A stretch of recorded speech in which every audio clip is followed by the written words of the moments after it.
أعوذ بالله من الشيطان الرجيم وإذ ابتلى إبراهيم ربه بكلمات فأتمهن قال إني جاعلك للناس إماما قال ومن ذريتي قال لا ينال عهد الظالمين رب اشرح لي صدري ويسر لي أمري واحلل عقدة من لساني يفقهوا قولي فالحمد لله والصلاة والسلام على رسول الله وعلى آله وصحبه أجمعين. السلام علیکم ورحمۃ اللہ تعالیٰ وبرکاتہ۔ ابراہیم علیہ السلام کا قصہ سورۃ البقرہ میں بالکل عین درمیان میں آیا ہے، اور اس قصے کا پوری صورت کے ساتھ ایک بہت مرکزی تعلق ہے، کیونکہ اس صورت میں اللہ تعالیٰ نے ہمیں اس بات کی تعلیم دی کہ ہمیں اب نماز یروشلم کے بجائے، مسجد الاقصیٰ کے بجائے اب کعبے کی طرف پڑھنی ہے، اور اس کا پورا فلسفہ، یہ چینج کیوں آ رہی ہے، اس کا تعلق اصل میں ابراہیم علیہ السلام سے ہے، اور ان کی ان تعلیمات سے ہے جو بنی اسرائیل بھول چکے تھے۔ یہ بھی ہمیں سمجھنے کی ضرورت ہے کہ بنی اسرائیل اصل میں جو تعلیمات ان کو دی گئی تھیں، قرآن جو آیا ہے اس نے ان کی کئی تعلیمات کی تصدیق کی ہے، اس کو دوبارہ ری افرم اور کنفرم کیا ہے، اور وہ بھی ابراہیم علیہ السلام کی اولاد ہیں، اور اسماعیل علیہ السلام جن کی اولاد میں سے ہمارے نبی ہیں صلی اللہ علیہ وسلم، وہ بھی ابراہیم علیہ السلام کی اولاد میں سے ہیں۔ یہاں پر ایک بڑے عظیم قصے کا ذکر ہے، جس کے ضمن میں پھر ایک دعا آ رہی ہے، اور ایک دعا کا حصہ آ رہا ہے جس پہ آج ہم فوکس کریں گے۔ یہاں پر اللہ تعالیٰ نے بات یہ کی ہے کہ اگر آپ تھوڑی سی ترتیب سمجھ لیں سورۃ البقرہ کی، اور جو واقعات بیان ہوئے ہیں ان کی تھوڑی سی لاجک سمجھ لیں۔ پہلا جو مین واقعہ بیان کیا گیا ہے وہ آدم علیہ السلام کے قصے کا ہے۔ اس کو اس طرح سمجھ لیں کہ ایک انسان ہے جس کا امتحان لیا گیا، وہ اس امتحان میں ناکام ہوئے، اور پھر اس کے بعد انہوں نے ناکام ہونے کے باوجود دوبارہ صحیح راستے پر، یعنی استغفار کے ذریعے صحیح راستے پر وہ دوبارہ استوار ہوئے۔ تو اس سے اگلا قصہ بنو اسرائیل کا ہے، اور بنی اسرائیل یہ قوم ہے جو صحیح راستے پر تھے، پھر اس راستے سے وہ بھٹکے، لیکن انہوں نے استغفار نہیں کی، اور وہ سیدھے راستے پر نہیں آئے۔ تو دو سینیریو ہو گئے، انسان کبھی غلطی کرتا ہے، غلطی کے بعد وہ استغفار کر سکتا ہے، اللہ تعالیٰ سے معافی مانگ سکتا ہے، اور دوبارہ سیدھے راستے پر آ سکتا ہے، اللہ تعالیٰ کے فیور میں آ سکتا ہے دوبارہ۔ دوسرا سینیریو یہ ہے کہ انسان غلطی تو اس نے کرنی ہے، وہ غلطی نہ مانے بلکہ غلطی پہ اور اکڑ جائے، اور برے سے برا ہوتا چلا جائے، جس کو نیگیٹو اسپائرل کہتے ہیں۔ اگر یہ سینیریو ہوگا تو بنی اسرائیل کے قصے کو اس نے اس کو انکیپسولیٹ کیا ہے۔ تیسرا قصہ جو آ رہا ہے وہ ابراہیم علیہ السلام کا ہے۔ اس طرح اگر اس سیکوینس میں سمجھ لیں تو تیسرا مین سیکشن جس میں تاریخ بیان ہو رہی ہے وہ ابراہیم علیہ السلام سے متعلق ہے، اور وہ کیا سینیریو ہے؟ ان کو ہر طرح کے امتحان دیے گئے، وہ کسی امتحان میں کبھی فیل نہیں ہوئے۔ تو اب تین سینیریو ہو گئے نا، ایک پہلے سینیریو میں امتحان دیا گیا، ناکامی ہوئی، اور پھر اس کے بعد کامیابی دوبارہ آئی۔ دوسرے سینیریو میں امتحان لیا گیا، بار بار ناکامی ہوئی، کامیابی کا امکان نہیں رہا۔ پھر تیسرا سینیریو ہے کہ امتحان لیے گئے اور ہمیشہ ہی کامیابی ہوئی، اس کے ضمن میں پھر ایک دعا آنے والی ہے۔ تو اس دعا کو آپ سمجھتے ہیں۔ وَإِذِ ابْتَلَىٰ إِبْرَاهِيمَ رَبُّهُ بِكَلِمَاتٍ فَأَتَمَّهُنَّ، یہ بات ابھی میں نے آپ سے کی تھی کہ جب ابراہیم، اللہ تعالیٰ کہہ رہے ہیں جب ان کے رب نے ابراہیم علیہ السلام سے طرح طرح کے امتحانات لیے، ان کو الفاظ کے ذریعے سے امتحان دیے گئے، اور انہوں نے ان تمام امتحانوں کو پوری کامیابی سے پرفیکٹلی مکمل کیا۔ أَتَمَّهُنَّ قَالَ إِنِّي جَاعِلُكَ لِلنَّاسِ إِمَامًا، اللہ تعالیٰ نے ان تمام امتحانوں کے بعد، امتحانوں کا تھوڑا سا ذکر کر لیں، اپنی اولاد کو چھوڑنا تھا صحرا کے بیچ میں، جب اولاد بڑی ہو گئی تو اس کو ذبح کرنے کا حکم دیا گیا۔ خود اپنے بچپن میں اپنے والد سے اور پوری سوسائٹی سے ان کا سامنا کرنا پڑا، ان کو آگ میں جھونکا گیا، ہر طرح کے امتحان تو اس انسان سے لے لیے گئے۔ اب وہ تمام امتحان پاس کرنے کے بعد اللہ تعالیٰ نے وہ امتحانوں میں کامیابی کا ایک اعزاز ان کو دیا، وہ کیا تھا؟ انی جاعلک للناس اماما، میں آپ کو تمام انسانیت کے لیے ایک امام بنا رہا ہوں، ایک رول ماڈل بنا رہا ہوں، ایک لیڈر بنا رہا ہوں۔ اب یہ اعزاز ملنے کے بعد ان کو پہلی چیز جس کی فکر ہوئی وہ کیا تھی؟ قال ومن ذریتی، انہوں نے کہا لیکن میری اولاد کے بارے میں، میری اولاد اور ان کی اولاد اور ان کی اولاد کا کیا ہوگا؟ ذریہ صرف اپنے بچوں کو نہیں کہتے، بچوں کے بچوں کے بچوں کے بچوں کو بھی کہتے ہیں۔ تو انہیں صرف اپنی فکر نہیں تھی، فوراً ابھی ان کو اعزاز ملا ہے، اور اللہ تعالیٰ کا شکریہ کرنے سے پہلے یا اس اعزاز کو اکنالج کرنے سے پہلے پہلا ذہن ان کا گیا فکر کی طرف کہ میں اگر کامیاب ہو بھی جاؤں، لیکن اس دین جس دین کی خدمت میں میں نے یہ سارے امتحان پاس کیے ہیں، اگر یہ میرے تک رہ گیا اور میری اگلی نسلوں میں نہ پہنچا تو اس کا فائدہ کیا ہوا پھر؟ اور پھر انسان سمجھتا ہے کہ ہم جو ہیں، ہماری کامیابی صرف ہمارے اپنے اعمال سے نہیں ہے، ہم جو اپنے پیچھے آثار چھوڑ رہے ہیں نا، ہم نے ایک دن اس دنیا سے جانا ہے۔ میں نے کوئی خیر اپنے ذریعے سے آگے پھیلائی، میری اولاد میں وہ خیر پھیلی، میری امت میں وہ خیر پھیلی، تو اس کا صدقہ مجھے جائے گا نا۔ اس کا ثواب، صدقہ جاریہ کا جو کانسیپٹ ہے، مجھے اس کا ثواب ملتا رہے گا۔ انبیاء کو اس کی بڑی خاص سمجھ تھی، وہ اس بات کو اچھی طرح سمجھتے تھے کہ ان کے اعمال کا اثر ان تک نہیں ہے، آگے تک بھی جانا چاہیے۔ تو جب اللہ تعالیٰ نے ایک گارنٹی دے دی ان کو کہ آپ جو ہے انسانیت کے لیے ایک لیڈر بنیں گے، تو انہوں نے فوراً سوال پوچھا۔ ان کا فالو اپ کویشچن کیا تھا؟ وَمِن ذُرِّيَّتِي، میری اولاد کا کیا ہوگا، ان کی اولاد کا کیا ہوگا؟ اللہ تعالیٰ نے بہت سخت جواب دیا ہے آگے، قال لا ينال عہد الظالمین، کہ میرا یہ وعدہ ظالموں تک نہیں پہنچتا، یعنی اس کی جو اس وعدے کی جو اپلیکیشن ہے وہ جو ظالمین ہیں ان پہ اپلائی نہیں ہوتی۔ وہ ظالمین، انہوں نے تو اپنی اولاد کے بارے میں پوچھا تھا، ظالموں کے بارے میں تھوڑی پوچھا تھا۔ اس میں اشارے سے اللہ تعالیٰ نے بتا دیا کہ آپ کی اولاد میں ظالمین بھی ہوں گے، ظلم کرنے والی بھی ہوں گے، اور ان کی کوئی گارنٹی نہیں ہے کہ ان کو بھی امامت دی جائے گی، ان کو لیڈرشپ دی جائے گی۔ یہ بھی سمجھ لیں کیونکہ سورۃ البقرہ میں ہے تو اس میں اس کی طرف اشارہ ہے کہ جو ان کی اولاد میں سے جو ظلم کرنے والے تھے فی الحال اس صورت میں بنی اسرائیل تھے، اور ان کو جب تک وہ ٹھیک چل رہے تھے ان کو موقع کے بعد موقع دیا، جب وہ سارے موقع فیل کر چکے تو ان سے امامت ہٹ گئی، پھر وہ امامت ہمارے نبی کو ملی صلی اللہ علیہ وسلم، اسی لیے وہ آخری نبی ہیں۔ تو خیر، یہ جب بات ابراہیم علیہ السلام نے سنی تو اس کے بعد آگے قصہ بڑھتا ہے، وَإِذْ جَعَلْنَا الْبَيْتَ مَثَابَةً لِلنَّاسِ وَأَمْنًا وَاتَّخِذُوا مِن مَّقَامِ إِبْرَاهِيمَ مُصَلًّى، کہ جب ہم نے اس کو، یعنی اس گھر کو، یعنی کعبے کو ایک ایسی جگہ بنایا جہاں لوگوں کے دل واپس آتے رہتے ہیں، اور ایک ایسی جگہ ہے جہاں پر امن اور سکون ہوتا ہے، اور اب مقام ابراہیم کو اپنے لیے نماز پڑھنے کی جگہ بناؤ۔ اس کی تفسیر کبھی بعد میں کریں گے انشاءاللہ، اس کی تفصیل سے بحث، لیکن ابھی یہ بات سمجھ لیں۔ وَعَهِدْنَا إِلَىٰ إِبْرَاهِيمَ وَإِسْمَاعِيلَ أَن طَهِّرَ بَيْتِيَ لِلطَّائِفِينَ وَالْعَاكِفِينَ وَالرُّكَّعِ السُّجُودِ۔ اللہ تعالیٰ ابراہیم علیہ السلام سے اب ان کو انسٹرکشن دے رہے ہیں، وہ کہہ رہے ہیں کہ اب تمہیں جو اعزاز دیا گیا ہے، آپ کو جو لیڈر بنایا گیا ہے، اب آپ نے یہ کیا کرنا ہے کہ میرے گھر کو آپ نے پاک کرنا ہے ان لوگوں کے لیے جو یہاں پہ طواف کیا کریں گے، ان لوگوں کے لیے جو اعتکاف کیا کریں گے، ان لوگوں کے لیے جو رکوع کریں گے اور سجدہ کریں گے۔ یعنی اب انسٹرکشن آ رہی ہے ابراہیم علیہ السلام کو اور اسماعیل علیہ السلام کو، تو اس میں اشارے سے کم از کم اوکے ان کی ساری آگے آنے والی نسلوں کی تو گارنٹی نہیں دی، لیکن جب اللہ تعالیٰ نے ان کو اور اسماعیل کو ایک ساتھ شامل کر دیا نا اس دعا میں اور اس انسٹرکشن، اس حکم میں، انطہرا بیتیا، تثنیہ کا صیغہ استعمال ہو رہا ہے جس میں دونوں ہوتے ہیں، آپ دونوں پاک کریں گے میرے گھر کو طواف کرنے والوں کے لیے اور اعتکاف کرنے والوں کے لیے اور رکوع اور سجدہ کرنے والوں کے لیے، یہ بات کہی جا رہی ہے۔ جب دونوں کو انکلوڈ کر لیا تو ایک طرح سے اسماعیل کی قبولیت تو ہو گئی، ان کو بھی ایک مقام تو مل گیا اللہ تعالیٰ کی طرف سے، تو کم از کم کچھ تو تسلی ہے کہ چلو ساری اولاد کے بارے میں کچھ نہ ہو، کم از کم اسماعیل علیہ السلام کے بارے میں ایک گارنٹی آ گئی ان کو۔ وَإِذْ قَالَ إِبْرَاهِيمُ رَبِّ اجْعَلْ هَٰذَا بَلَدًا آمِنًا، ابراہیم علیہ السلام کی جینیس سمجھیں، ان کو پتہ ہے میری ساری اولاد اچھی نہیں ہوگی، تو ان کو فکر ہوئی کہ اگر میری اولاد ظالم ہوئی، ان میں سے کوئی ظالم ہوا اور ان کی نسلیں آگے بڑھیں تو ظلم آگے بڑھے گا نا، لائبلٹی آگے بڑھے گی، انسانیت پر بوجھ بنیں گے۔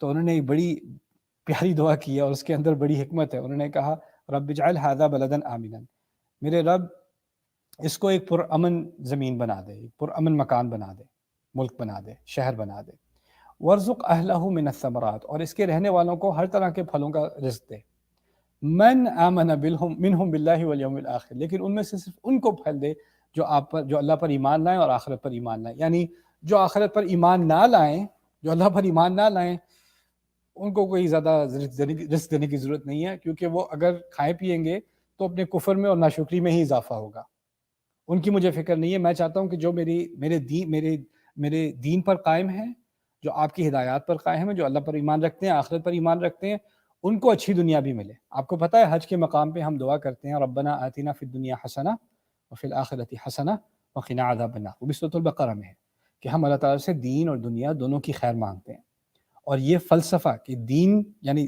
دنیا میں رزق ملے، ہر طرح کے پھل ملیں، اور آخرت ہے وہ اس کا دار و مدار ایمان پر ہے، ان دونوں چیزوں کو کمبائن جو کیا گیا ہے نا اس دعا میں، وہ اصل میں وہ بھی ابراہیم علیہ السلام کی ہی سنت ہے، وہ یہاں پر واضح ہو رہی ہے۔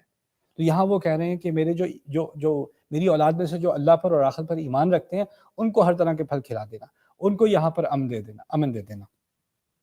اللہ تعالیٰ نے جواب میں کہا قال ومن کفر فامتعه قلیلا ثم اضطره الى عذاب النار، اور ان میں سے جو کفر کرے گا تمہاری اولاد میں سے، اس کو بھی میں تھوڑا بہت مزے کرنے دوں گا، امتعه متاع انجوائے کرنے کو بھی کہتے ہیں، اس کو بھی تھوڑا زندگی میں اچھے دن دکھا دوں گا، ثم اضطره الى عذاب النار، پھر اسے گھسیٹ کر آگ کے عذاب تک لے جاؤں گا، وبئس المصیر، اور بہت ہی برا مکان ہے۔ اس کے بعد ابراہیم علیہ السلام نے 2 دفعہ کوشش کی ہے. ایک دفعہ تو کوشش کی کہ میری ساری اولاد لیڈر بن جائے، وہ جواب نہیں ملا، پازیٹیو نہیں ملا. دوسری دفعہ کہا کہ چلو کم از کم دنیا کی کامیابی میرے ایمان والے بچوں کو دے دیں، تاکہ جو ایمان والے نہ ہیں وہ دنیا میں اس طرح نہ پھیلے، ان کا انفلوئنس نہ بڑھے. وہ بھی اللہ تعالیٰ نے وہ دعا ریفیوز کر دی. اب ابراہیم علیہ السلام کو جو انسٹرکشن دی جا رہی، جو حکم دیا جا رہا ہے کہ وہ جو بنیادیں تھیں کعبے کی، ان کی بنیادوں پر وہ ایک پورے کعبے کی تعمیر کریں، اور وہ کریں اسماعیل علیہ السلام کے ساتھ. وَإِذْ يَرْفَعُ إِبْرَاهِيمُ الْقَوَاعِدَ مِنَ الْبَيْتِ وَإِسْمَاعِيلُ، جب ابراہیم علیہ السلام اس گھر کی بنیادیں اٹھا رہے تھے اسماعیل علیہ السلام کے ساتھ، اسماعیل بھی ان کے ساتھ تھے. اب اس دعا کا ذکر ہے جس کے بارے میں یہ سیشن ہو رہا ہے. ربنا تقبل منا انک انت السمیع العلیم. یہاں تک رکیں گے آج. ہمارے رب ہم سے قبول کر لے، ہمارے رب ہم سے قبول کر لے، آپ ہی ہیں جو سب سننے والے اور سب جاننے والے ہیں. ربنا تقبل منا انک انت السمیع العلیم. اب اس دعا کو اچھی طرح سمجھیں. پہلی بات، ابراہیم علیہ السلام نے سارے امتحانات پاس کیے ہیں. اللہ تعالیٰ نے ان سے کہہ دیا کہ ان کے پاس قبولیت ہے، وہ تو انسان کے لیے لیڈر ہیں، ان کو قبول کرنے کی دعا کیوں کرنے کی ضرورت ہے؟ وہ تو قبول ہو چکے. اب وہ کعبے کی تعمیر کریں، اور کعبے کی تعمیر سے زیادہ بابرکت کوئی عمل میں سوچ نہیں سکتا ہوگا. اس وقت سے آج تک کوئی بھی جو عبادت کرے گا، کوئی بھی کعبے کی طرف رخ کرے گا، سجدہ کرے گا، دعا کرے، کوئی حج کرے گا، کسی کی اولاد حج کرے گی، کہیں بھی دنیا میں کوئی مسجد بنے گی، اس سب کا ثواب، اس سب کا ایک کمیشن جا رہا ہے واپس کہاں؟ ابراہیم علیہ السلام کو، جب انہوں نے وہ گھر بنایا ہے. اس سے اچھا عمل کیا ہو سکتا ہے؟ اور اچھا عمل کرتے وقت، اس بہترین عمل کے کرتے وقت ان کے ذہن میں کیا دعا آتی ہے، ان کے دل میں کیا دعا آتی ہے؟ ربنا تقبل منا. اس میں 2 چیزیں بڑی زبردست نوٹ کرنے کی ہیں. پہلی تو یہ کہ میں جو بھی کر لوں، میں جو بھی اچھا کر لوں، جیسے فرض کریں میں سوچوں میں بھی یہ لیکچر کر رہا ہوں تو اللہ تعالیٰ کی خدمت میں ایک سروس ہے اور اس سے لوگوں کا فائدہ ہوگا، تو اس کا مطلب ہے میں نے بڑا تیر مار لیا. نہیں، اس کے آخر میں مجھے کیا کہنا پڑے گا؟ ربنا تقبل منا، میرے رب مجھ سے یہ قبول کر لے.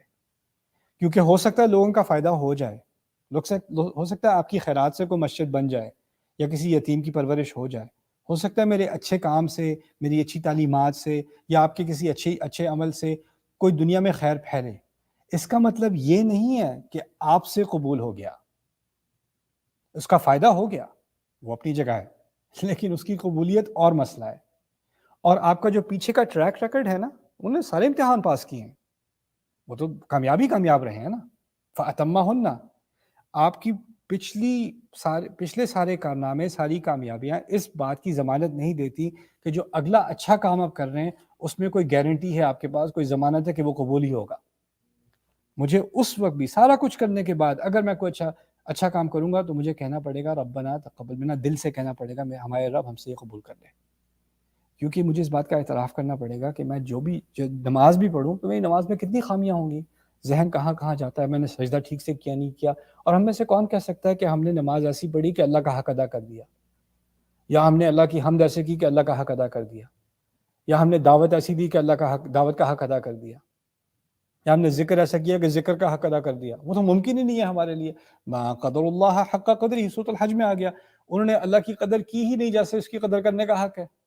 وہ تو انسان کے لیے ممکن ہی نہیں ہے.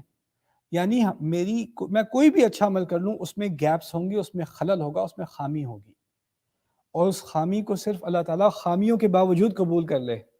میں آپ کو مثال دیتا ہوں، وَلِلَّهِ الْمَثَلُ الْأَعْلَىٰ. اگر میں نے بہت ہی بری لکھائی میں ہوم ورک کیا ہے اور میں ٹیچر کو پکڑا رہا ہوں، پلیز ایکسیپٹ کر لیں، دوبارہ نہ کروائیں، اسی کے مارکس دے دیں، اسی کو چیک مارک ڈال دیں اس کے اوپر. یعنی میں اعتراف کر رہا ہوں کہ میری جو ٹوٹی پھجی جو میری ایفرٹ ہے اس کو بھی آپ قبول کر لیں، باوجود اس کے کہ اس میں بہت ساری خامیاں ہیں. ابراہیم علیہ السلام کعبہ بنا رہے ہیں، ابھی بھی ان کو پتا ہے کہ میں جو یہ اتنی عظیم انسانیت کے لیے خدمت کر رہا ہوں، اللہ کے نام پہ کر رہا ہوں، اس کی ہدایت سے کر رہا ہوں، پھر بھی کیونکہ میں انسان ہوں اس میں خامی کا امکان ہے، اور وہ خامی کا امکان میں کبھی نہیں پوچھ سکتا. اس کو نا قرآن نے اور جگہ فرمایا، تعالیٰ نے فرمایا ہے فَلَا تُزَكُّوا أَنفُسَكُمْ هُوَ أَعْلَمُ بِمَنِ اتَّقَىٰ. اپنے آپ کو پاک مت سمجھا کرو، وہ جانتا ہے تقویٰ کس کے پاس ہے. میں اپنے اعمال کی وجہ سے، اپنی اچھائیوں کی وجہ سے، اپنی خیرات کی وجہ سے، اپنے علم کی وجہ سے، اپنی عبادات کی وجہ سے اپنے آپ کو پاک سمجھنے لگوں نا تو میں ابراہیم علیہ السلام کی سنت کو بھول گیا. میں ان کے دین پر قائم ہوں. ان کا دین کیا ہے کہ آپ جہاں جتنی بھی ترقی کر لو، سارے امتحان بھی پاس کر لو، پھر بھی اللہ تعالیٰ سے بھیک مانگنی ہے کہ اللہ قبول کر لے. ربنا تقبل منا. آپ ہی سننے والے ہیں، آپ ہی جاننے والے ہیں. یہ سننے کا تعلق دعا سے ہے. آپ دعا سنتے ہیں، آپ یہ میری فریاد سن رہے ہیں۔ جاننے کا تعلق اس چیز سے، آپ جانتے ہیں کہ میرے کام میں کیا خامیاں ہیں، آپ جانتے ہیں وہ خامیاں جن کو میں بھی نہیں جانتا، میں بھی ان سے واقف نہیں ہوں، آپ جانتے ہیں اسے۔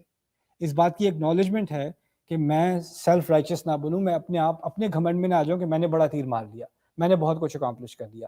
اور یہ بہت بڑی چیز ہے کہ لوگ آ کے نا ہمارے کلچر میں ہے، خاص کر ہمارے ساؤتھ ایشین کلچرز میں ہے، تعریف کا بڑا عجیب سا آرٹیفیشل سا ایک رواج ہے کہ ماشاء اللہ سر آپ نے تو یہ کر دیا، ماشاء اللہ یہ اور ماشاء اللہ کہہ کے تعریفیں، جیسے کوئی انسان ایک اچھائی کے ایسے مقام پر پہنچ گیا ہے کہ اس سے اب غلطی کا کوئی امکان نہیں، وہ گریجویٹ کر چکا، ہم سب پیچھے رہ گئے، وہ آگے نکل گیا، اس کی تو جنت گارنٹی ہے۔ اچھا بھئی آپ جب جنت جائیں گے نا تو ہمارے لیے بھی کچھ درخواست کر دیں، آپ تو ماشاء اللہ جنتی آدمی ہیں، آپ کی دعا قبول ہوگی۔ یہ کیا نان سینس ہے؟ یہ ایسی باتیں ہمیں نہیں کرنی چاہیے، ایسی باتیں ہمیں سراسر نہیں کرنی چاہیے۔ پہلی بات یہ کہ آپ کسی کے بارے میں کہیں کہ جنتی ہے یا نہیں ہے، آپ کو کس نے حق دیا؟ کسی بندے کے پاس کیسے حق آیا کہ وہ رب کا جو آخر میں حکم آئے گا اس کے آگے اپنی ڈال دے کہ نہیں میری نظر میں یہ بہت اچھا انسان ہے، اس لیے میں گارنٹی دے دیتا ہوں کہ یہ جنت میں جا رہا ہے، اس لیے اس سے کہہ رہا ہوں کہ یہ میرے لیے دعا کرے۔ دیکھو ذرا، نان سینس۔ دوسری بات، آپ اپنے بارے میں کیا سمجھتے ہیں کہ اللہ تعالیٰ آپ کی دعا نہیں سنے گا؟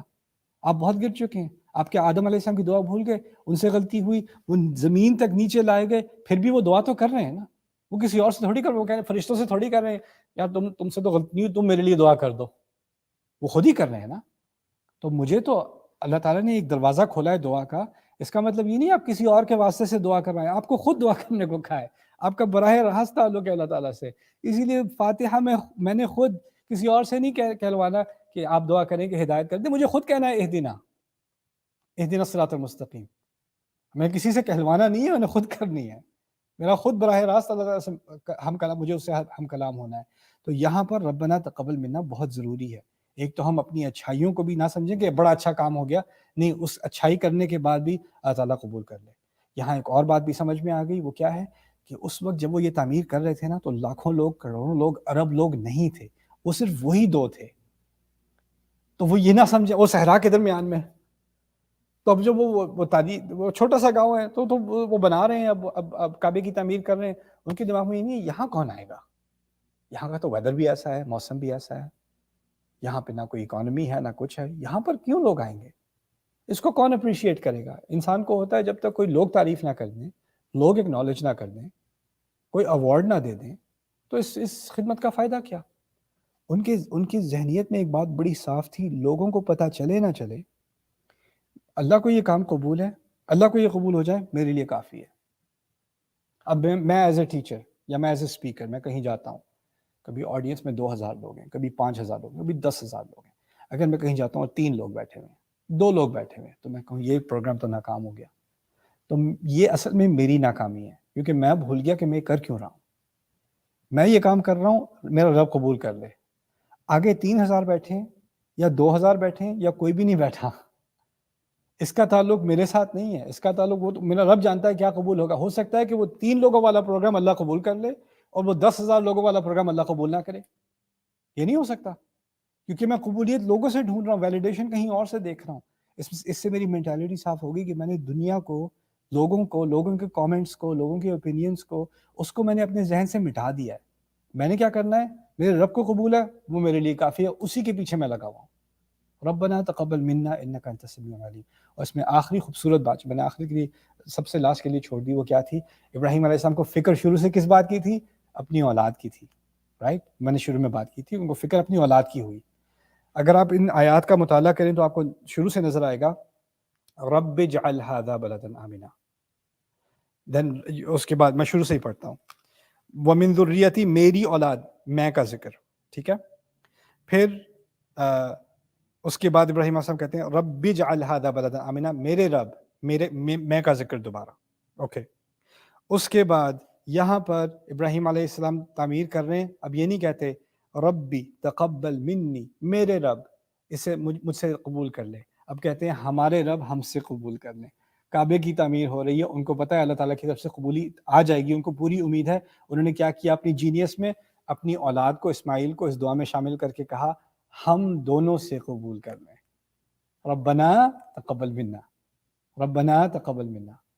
اب ہمیں معلوم ہوا کہ جب ہم دعا کرتے ہیں نا تو اس میں آپ اچھے کام میں اوروں کو، اپنے لوڈ ونس کو، اپنی فیملی کو شامل کریں، اور ان کو شامل کر کے جب آپ دعا کریں تو اپنے لیے بھی کریں اور ان کے لیے بھی کریں۔ اس بات پر آج اکتفا کرتے ہیں اور اس دعا کو مزید کنٹینیو کریں گے۔ بارک اللہ لی ولکم فی القرآن الحکیم ونفعنی وإیاکم بالآیات والذکر الحکیم۔